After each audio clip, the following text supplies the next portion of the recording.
Welcome to viewers. Janasena Janasena party పుట్టుక, దాని యొక్క తీరుతెన్నులు ఒకసారి చర్చించుకుందాం. ఎందుకంటే దశాబ్దం పైన పోరాటం, ప్రజారాజ్యం తర్వాత ఆ పార్టీ చేయలేనిది చేద్దామన్న ఉద్దేశంతో అనేక ఇబ్బందుల మధ్య ఆ పార్టీని వైభవంలోకి, అంటే ఏమి లేదు, జీరో స్థాయి నుంచి నెక్స్ట్ లెవెల్లో తీసుకెళ్లిన వ్యక్తి పవన్ కళ్యాణ్ గారు. మరి ఈరోజు ఆ పార్టీ పరిస్థితి ఏంటి, జనసేన పార్టీ తీరుతెన్నులు ఏంటి, ఆ పార్టీలో ఏం జరుగుతుంది? సక్సెస్కి చిరునామాగా ఉన్న జనసేన పార్టీ ప్రాంతీయ పార్టీ, జాతీయ భావజాలంతో కూడిన ప్రాంతీయ పార్టీ అని చెప్పి ఆ పార్టీ పెట్టారు. పార్టీలో 7 సిద్ధాంతాలు బాగున్నాయి. కులాలు కలిపే సిద్ధాంతం కావచ్చు, మత ప్రస్తావన లేని రాజకీయం కావచ్చు, పర్యావరణ హితం కోసం పోరాటం కావచ్చు, ఏది చూసుకున్నా ఈ దేశంలో ఏ పార్టీలు లేని విధంగా మంచి ఆశయాలతో ఆ పార్టీ ఉద్భవించింది. నాయకుడు చిత్తశుద్ధి, నాయకుడు కమిట్మెంటు, నాయకుడు డెడికేషను నెక్స్ట్ లెవెల్. కొంత డబ్బులతో ఆ పార్టీని కష్టపడి ఆ పార్టీని నిర్మించి ఒక్కొక్క మెట్టు, ఒక్కొక్క ఇటుక పేర్చుకుంటూ ఈరోజు సక్సెస్కి చిరునామాగా మారి పార్టీ అంటే ఎలా ఉండాలి, నాయకుడు అంటే ఎలా ఉండాలని మిగతా వాళ్ళు కూడా, మిగతా రాష్ట్ర వాళ్ళు కూడా అనేక పార్టీలు ఆయన గురించి చెప్పుకుంటున్నాయంటే పవన్ కళ్యాణ్ గారు ఎంత కష్టపడి ఆ పార్టీని కాపాడాడు, పార్టీని నిలబెట్టాడు. దేశ ప్రధాని మోదీ గారు కూడా ఈయన పవన్ గారు తుఫాన్ అనే స్థాయికి ఏ విధంగా వెళ్ళగలిగాడు, ఇవన్నీ ఒకసారి కిరణ్ టీవీలో పంచుకుందాం. ఎందుకంటే గత 3 సంవత్సరాల నుంచి కిరణ్, నేను చాలా సందర్భాల్లో యాజ్ ఎ విశ్లేషకుడిగా, యాజ్ ఎ జర్నలిస్ట్గా చాలా ఇంటర్వ్యూలు చేశాం. ఆంధ్రప్రదేశ్లో ఎందుకు వైసీపీ పార్టీని కాదని, ప్రజలకు ఎందుకు సంక్షేమాన్ని అభివృద్ధి మర్చే తలికి ఆ పార్టీని కాదనుకున్నారు, ఇప్పుడు ఎందుకు పవన్ కళ్యాణ్ గారి యొక్క ఫార్ములా సక్సెస్ అవుద్ది అనేది అనేక ఇంటర్వ్యూలు, 100 ఇంటర్వ్యూలు మేము కిరణ్ నేను చేసే క్రమంలో ఆంధ్రప్రదేశ్ ప్రజలు కోరుకునేది నెరవేరింది. కూటమి అధికారంలోకి వచ్చింది. ఉన్నట్టు ఆంధ్రప్రదేశ్లో ఆ రోజు పరిస్థితులు చెప్పాం.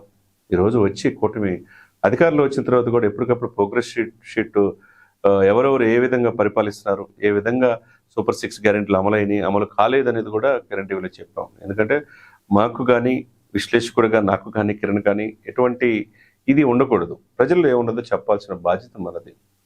ప్రజలు కోరుకుంటుంది ఏంది, వాళ్ళ యొక్క మనసులో ఉన్నది చెప్పాల్సిన బాధ్యత మనది. ఎందుకంటే ఇప్పుడున్న సిచ్యువేషన్లో నిన్న జరిగిన ఒక రైల్వే కోడూరు సంఘటన కావచ్చు, అరవ శ్రీధర్ అనే వ్యక్తి 1 year నుంచి జరుగుతూ ఉన్నప్పుడు, దాదాపు 2 years ఈ పార్టీ అధికారంలో వచ్చినప్పుడు ఆ పార్టీలో ఆయన ఎక్కడి నుంచి వచ్చాడు, ఎలా వచ్చాడు? వైసీపీ కార్యకర్తగా ఉన్న ఆ వ్యక్తి వాళ్ళ నాయకుడు ముక్కు రూపానంద రెడ్డి అక్కడ ఆ పార్టీలో టికెట్ లేకపోతే టీడీపీలో చేరాడు. చేరిన తర్వాత ఆ ఇంట్లో పనిచేసే వ్యక్తికి జనసేన పార్టీలో టికెట్ ఇప్పించి జనసేన పార్టీ తరపున పోటీ చేసి గెలిచాడు అని. అది పూర్వపురం. ఎందుకంటే ప్రధాన పత్రికలు వచ్చింది. ఆ ఇంట్లో ఆ నియోజకవర్గాన్ని 8 మంది ఎమ్మెల్యేలు అన్నారు. అంటే ఎమ్మెల్యే కాకుండా 7 ఆయన బామ్మర్దులు, ముక్కు రూపానంద రెడ్డి బామ్మర్దులు, ఆయన భార్య, ఆయన సిస్టర్స్, ఆయన అందరూ కలిపి, వాళ్ళ కొడుకు అందరూ కలిపి క్షేత్రస్థాయిలో వాళ్ళే పరిపాలించారు. కానీ ఆయన పేరుకే ఎమ్మెల్యే. అక్కడ జనసేనకి అసలు ఎటువంటి పనులు జరగలేదని అందరూ తెలిసిన అంశమే. మరి జనసేన పార్టీ ఇంత యంత్రాంగం ఉండి, పార్టీలో పదవులు అనుభవిస్తా, పాలిట్ బ్యూరో సభ్యులు ఉండి, వ్యక్తిగత కార్యదర్శులు ఉండి, జనరల్ సెక్రటరీలు ఉండి, ఎందుకు ఈ సమాచారం తెలియలా ఇన్నాళ్ళు? ఇప్పుడు చివరికి ఆయన పార్టీ కార్యక్రమాలు దూరంగా ఉండమని ఒక ఎమ్మెల్యేకి లెటర్ రిలీజ్ చేశారంటే ఎందుకు ఈ పరిస్థితి ఎందుకు తెచ్చుకోవాలి? గతంలో టీవీ రామారావు కొవ్వూరు జరిగిన ఇన్సిడెంట్లో ఆయన సస్పెన్షన్ గురయ్యాడు. ఆ తర్వాత విచారించి ఆయన్ని పార్టీలో తీసుకున్నారు. అది తమ్మిరెడ్డి శివశంకర్ గారి వల్ల. ఆ తర్వాత సుందరపు విజయ్ కుమార్ మీద ఆరోపణలు కావచ్చు, వంశీ మీద ఆరోపణలు కావచ్చు, పోలవరం ఎమ్మెల్యే మీద ఆరోపణలు కావచ్చు, ఇక్కడ కట్ చేస్తే తిరుపతిలో ఆరోపణలు కావచ్చు. ఆ తర్వాత ఇప్పుడు ఎక్కడ చేరింది? రైల్వే కోడూరు ఎస్సీ నియోజకవర్గం. ఆయన ఒక మహిళతో ఉన్న ఇది అని కూడా పేర్లు ఉదహరించడం అనేది నాకు ఇది కావట్లేదు. ఇంత ఆరోపణలు రావడం కారణం ఏంటి? ఆయన వ్యక్తిగత ఇది కోసం పార్టీని బజారుకి ఇచ్చే పరిస్థితి ఎందుకు వచ్చింది అనేది పార్టీ అధినేతగా ఆత్మపరిశీలన చేసుకోవాలి పవన్ కళ్యాణ్ గారు అయినా. ఎందుకంటే ఈయన పవన్ గారు తుఫాన్ అని చెప్పేసి రాష్ట్ర సంపద కాదు పవన్ కళ్యాణ్ గారు. కష్టపడి పాప ఒళ్ళంతా గుల్ల చేసుకొని రోడ్డు మీద పడుకొని ఈ రోజున అధికారంలో తీసుకొచ్చారు. అక్కడ చంద్రబాబు నాయుడు గారిని సీఎం సీట్లో కూర్చోబెట్టాడు. మోదీ గారు పీఎం అవడానికి కారణమైన వ్యక్తి పవన్ కళ్యాణ్ గారు. ఎటువంటి స్వార్థం లేని రాజకీయాలు, దేశవ్యాప్తంగా మోస్ట్ పవర్ఫుల్ పొలిటీషియన్గా అవతరించారు. కానీ తన ఇంటిని చక్కదిద్దుకోవాల్సిన బాధ్యత ఆ సమయం వచ్చింది. పలు సందర్భాల్లో పార్టీ ప్రక్షాళన, పార్టీ క్రమశిక్షణ సంఘం వేములపాటి అజయ్ కుమార్ మీద నెల్లూరులో క్యాడర్ను తిరగబాటు చేశారు. దాని మీద కూడా విచారణ తమ్మిరెడ్డి శివశంకర్ గారిని వేశారు. మరి ఇంకెవరు చెప్పుకోవాలి? క్షేత్ర జరుగుతుంది, ఆ లేయర్ ఫామ్ అయ్యి పవన్ కళ్యాణ్ గారికి ఎందుకు తెలియచేయలేకపోతున్నారు? ఎవరో ఒకరు చెప్పాలి. భయపడాల్సిన అవసరం లేదు. ఎందుకంటే మీడియాలో ఉన్నాం కాబట్టి, ఎలక్ట్రానిక్ మీడియా కావచ్చు, ప్రింట్ కావచ్చు, డిజిటల్ మీడియా కావచ్చు, ప్రజలకి ఏం జరుగుతుందో చెప్పాల్సిన బాధ్యత మన మీద ఉంటుంది. కాబట్టి పార్టీ అధినేతగా పవన్ కళ్యాణ్ గారు భవిష్యత్తులో ముఖ్యమంత్రి కావాలి అంటే సంస్థాగతంగా పార్టీ నిర్మాణం జరగాలి. క్షేత్ర స్థాయిలో నియోజకవర్గ సమన్వయకర్తలు ఉండాలి. ముఖ్యమంత్రి కావాలంటే ఎక్కువ సీట్లు ఉండాలి. 21కే ఉంటే సరిపోదు కదా.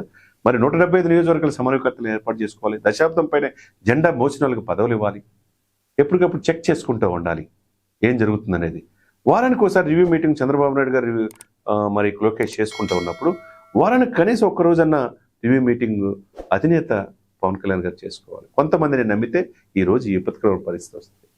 మళ్ళా దీని మీద కమిటీ వేసి 60 సీదర మీద కమిటీ వేసి నిన్న శివశంకర్ గారిని, ఆయనతో పాటు రమాదేవి గారిని, టీసీ వారిని సభ్యులుగా చేర్చారు. ఇందాక ఎందుకు తెచ్చుకోవాలి? అవతల వాళ్ళకి ఎందుకు అవకాశం ఇవ్వాలి? ఇప్పుడు జనసేన కాదు కామసేన అని చెప్పేసి రోజా బహిరంగంగా రోడ్ల మీద మాట్లాడుతూ ఉంటే ఇది ఎవరికి చెడ్డ పేరు? ఒకవైపు పార్టీ కోసం, రాష్ట్రం కోసం, రాష్ట్ర భవిష్యత్తు కోసం సెంట్రల్ మినిస్టర్స్ని, వైష్ణవిని, హోమ్ మినిస్టర్ని అందరినీ కలుస్తూ ఉన్న పవన్ కళ్యాణ్ గారికి ఎందుకు వీళ్ళు కంటి మీద కునుకు లేకుండా చేస్తున్నారు?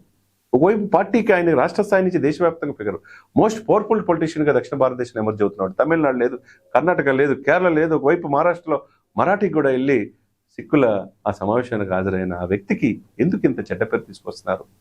వ్యక్తిగత ఇమేజ్ అమాంతం పెరిగింది ఆయనకి. మోదీ గారి స్థాయిలో వెళ్ళిపోయాడు. కానీ పార్టీ పరిస్థితి ఏంటి అనేది ఆత్మపరిశీలన చేసుకోవాల్సిన అవసరం టీవీ సాక్షిగా చెప్తున్నాం. సంక్షేమ వాడిని అభివృద్ధి మర్చారు. 150 సీట్ల నుంచి 11కే పరిమితం అయ్యారు. ఘోరంగా ఓడిపోతారని నేను కూడా చెప్పాను కిరణ్తో పాటు, ఈ కిరణ్ టీవీలో. మరి చెప్పినప్పుడు నిజమే, ఎంతో హోప్స్ మధ్య కూటమి అధికారంలో వచ్చింది. ఈ 2 ఇయర్స్లో జరుగుతున్న తప్పులు బెరీజ్ వేసుకుని అంతా బాగుందంటే కాదు. ఒకవైపు 4.5 దశాబ్దాల అనుభవం చంద్రబాబు నాయుడు గారు, లోకేష్, యువగలం, ఇటు పవన్ కళ్యాణ్ గారు, ముగ్గురు 15 సంవత్సరాలు పనిచేద్దామని కలిసి అన్నారు. 15 సంవత్సరాలు ఉండాలంటే ఇటువంటి ఆరోపణలు ఉంటే సాధ్యమా? అనవసరంగా ఎవడో క్షేత్రస్థాయిలో చేసిన తప్పుకి ఎవరు బలైపోవాలా? పార్టీ బలైపోవాలా? పార్టీలో ఒక ఎమ్మెల్యేగా పోటీ చేసేటప్పుడు అన్ని ఆలోచించి తీసుకోవాల్సిన అవసరం లేదా? ఇప్పుడు ఈరోజు ఆయన చేసే వ్యక్తిగత డ్యామేజ్ కోసం ఎవరు పార్టీని బజారుకిచ్చి ఇంత ఏకుమేకు అయిపోయి పార్టీని జనసేనని కామసేనగా చిత్రీకరించే పరిస్థితి ఎందుకు తీసుకొచ్చుకున్నారు అనేది పార్టీ అధినేత కూడా ఆత్మపరిశీలన చేసుకోవాల్సిన సమయం ఆసనమైంది. పద్దాకలు కూడా ఈ కమిటీలు వేసుకొని చర్యలు, పార్టీ కార్యక్రమాలు దూరంగా ఉంటే ఈ పార్టీకి సస్పెండ్ చేయాలని అందరూ ఆ నోట వినపడుతున్న మాట. సస్పెండ్ చేసి విచారించండి. విచారణ తప్పు అని తేలితే తర్వాత రామారావు గారిని తీసుకున్నట్టుగా మళ్ళా తీసుకోండి. అంతే తప్పితే పార్టీ ఎమ్మెల్యే అయితే ఏదైనా చేసుకోవచ్చు అంటూ చాలా తప్పు. అదేవిధంగా ఎంత స్థాయిలో ఉన్నా పార్టీ పదవులు ఇచ్చినప్పుడు పదవులకు అన్నీ తీసుకురావాలి. ఆయన అంతా ఒళ్ళంతా గొల్ల చేసుకుని ఆస్తి అంతా, పిల్లల డిపాజిట్లు కూడా కోట్లాది రూపాయలు కరిగించి ఎక్కడ సమస్య ఉంటే తను ఉంటున్నాడు. కౌలు రైతులకు 30 కోట్ల రూపాయలు ఇచ్చాడు పవన్ కళ్యాణ్ గారు. ఇంకొక వైపు ఎవరి దగ్గర రూపాయి తీసుకోలే, ఆయన పార్టీ ఫండ్ తీసుకోలే. అటువంటి దేశ ప్రధాని మోదీ ఈయన పవన్ గారు తుఫాన్ అంటున్నాడు. దక్షిణ భారతదేశంలో మోస్ట్ ఎమర్జింగ్ లీడర్గా అనిపించాడు. హిందూ సనాతన ధర్మ పరిరక్షణ బోర్డు కావాలని 100 కోట్ల మంది హిందువులకు ప్రతినిధిగా ఉన్నాడు. గ్రామ పంచాయతీలు, గ్రామీణాభివృద్ధిలో 23వ స్థానం నుంచి ఫస్ట్ ప్లేస్కి తీసుకొచ్చాడు. వరల్డ్ రికార్డు సాధించాడు. ఇన్ని సాధిస్తున్న ఆయనకి 12,336 గ్రామ సభలు పెడుతున్న ఆయనకి ఈ తలనొప్పి ఏంటి? పార్టీ పదవులు తీసుకున్నాళ్ళు, ఎంజాయ్ చేస్తున్నాళ్ళు, ఏం చేస్తున్నట్టు? ఆత్మపరిశీలన చేసుకోవాలి. పవన్ కళ్యాణ్ గారు కూడా మీరెవరో ఒకరిని నమ్మితే పార్టీ ముందుకెళ్ళదు. మీకు స్వయంగా క్షేత్రస్థాయిలో ఏం జరుగుతుందో ప్యారలల్గా 2-3 చెక్ లిస్ట్ చేసుకొని ఏం జరుగుతుందో నివేదిక తెప్పించుకోండి. పార్టీని కొన్ని నియోజకవర్గాలు పరిమితం కాకుండా 175 నియోజకవర్గాల సమన్వయకర్తలు వేసుకొని ఎప్పటికప్పుడు రివ్యూ, 1 వీక్ కుదరకపోతే 15 రోజులకైనా రివ్యూ ఇచ్చేసుకోండి. అక్కడ క్షేత్రస్థాయిలో పిలిపించుకోండి. ఎవరో మీ చుట్టూ ఉన్న వాళ్ళతో రిపోర్టులు తీసుకొని అది కరెక్టే అనుకుంటే ఈరోజు 60 పరిస్థితి ఏంది? 2 సంవత్సరాలు వచ్చింది పార్టీ అధికారంలో వచ్చి. ఎక్కడి నుంచి వచ్చాడు ఆయన? జనసేన క్యాడర్లకి అసలుకి రైల్వే కోడలు ఏ పని జరగట్లేదు. అటు టీడీపీకి, వైసీపీకి జరుగుతూ ఉంది. ఆయన చేసిన పనుల వల్ల ఆయన తప్పు చేశాడు, రైట్ చేశాడు మనకు అనవసరం, విచారణ తేలిపోయింది. ఇప్పుడు అనవసరంగా బదనాం అయింది ఎవరు? జనసేన పార్టీ కాదా? మరి ఇన్ని జరుగుతున్నా ఎందుకు జనసేన పార్టీకి రాలా? అక్కడ ఇక్కడ తేడా లేకుండా ఇటువంటి పరిస్థితుల వల్ల ఉజ్వలమైన భవిష్యత్తు ఉన్న జనసేన పార్టీ, రేపు ముఖ్యమంత్రిగా అధికారంలో రావాల్సిన పార్టీ, దేశంలో మోస్ట్ పవర్ఫుల్ మంచి ఆలోచనతో ఉన్న పార్టీ ఈరోజు విపత్కరమైన పరిస్థితి రావడానికి కారణం ఎవరు? ఆత్మపరిశీలన చేసుకోవాల్సిన సమయం ఆసనమైంది. పవన్ కళ్యాణ్ గారు కిరణ్ టీవీ సాక్షిగా ఒక విశ్లేషకుడిగా, ఏదో కొద్ది గొప్ప యూనివర్సిటీ నుంచి చదువుకున్న వాళ్ళుగా మీ మంచి కోసం చెప్తున్న మాట ఏంటంటే, మీకు మీరు మంచి సదుద్దేశంతో, మంచి ఆశయాలతో, మంచి కమిట్మెంట్తో, ఓర్పు, నేర్పు, చేర్పు, కూర్పు అవన్నీ కలిస్తే పవన్ కళ్యాణ్ కార్యసాధకుడు, కారణ జన్ముడు, నేటి జనరేషన్కి నెక్స్ట్ ఇన్స్పిరేషన్ అని చెప్పి అనేక ఇంటర్వ్యూస్లో మేము చెప్పాం. ఆశయాలతో ఒక్కసారి చూడండి. ఈ వీడియో మీకు చేరాలని మనస్ఫూర్తి కోరుకుంటున్నాం.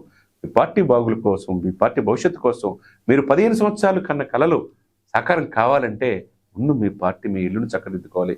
పార్టీని పూర్వవైభవం వచ్చేట్టు తీసుకోవాలి. సమర్థవంతమైన వ్యక్తులను పక్కన పెట్టుకోవాలి. ఇన్నాళ్ళు జరుగుతుంటే 2 సంవత్సరాల నుంచి ఇంత రాజకీయంగా క్షేత్రస్థాయిలో జరుగుతుంటే ఎందుకు మీకు సమాచారం రాలేదని చాలామంది ప్రశ్నిస్తున్న మాట. ఎవరైతే మీకోసం కష్టపడే వాళ్ళని కూడా దగ్గర తీసుకోండి. వాళ్ళని కొద్దిగా ఆప్యాయతగా పలకరించండి. అది రాజకీయ పార్టీ కావాల్సింది. అది చంద్రబాబు నాయుడు గారు చేస్తున్నారు. ఇక్కడ మీరు చేయట్లేదని ఆ నోట ఈ నోట వినపడుతున్న మాట. అందరూ మీ దగ్గర కలవలేకపోతున్నారు అనేది వినపడుతున్న మాట. సమర్థవంతమైన వ్యక్తులను కృష్ణతేజ లాంటి వాళ్ళని కేరళ నుంచి తీసుకున్నారు.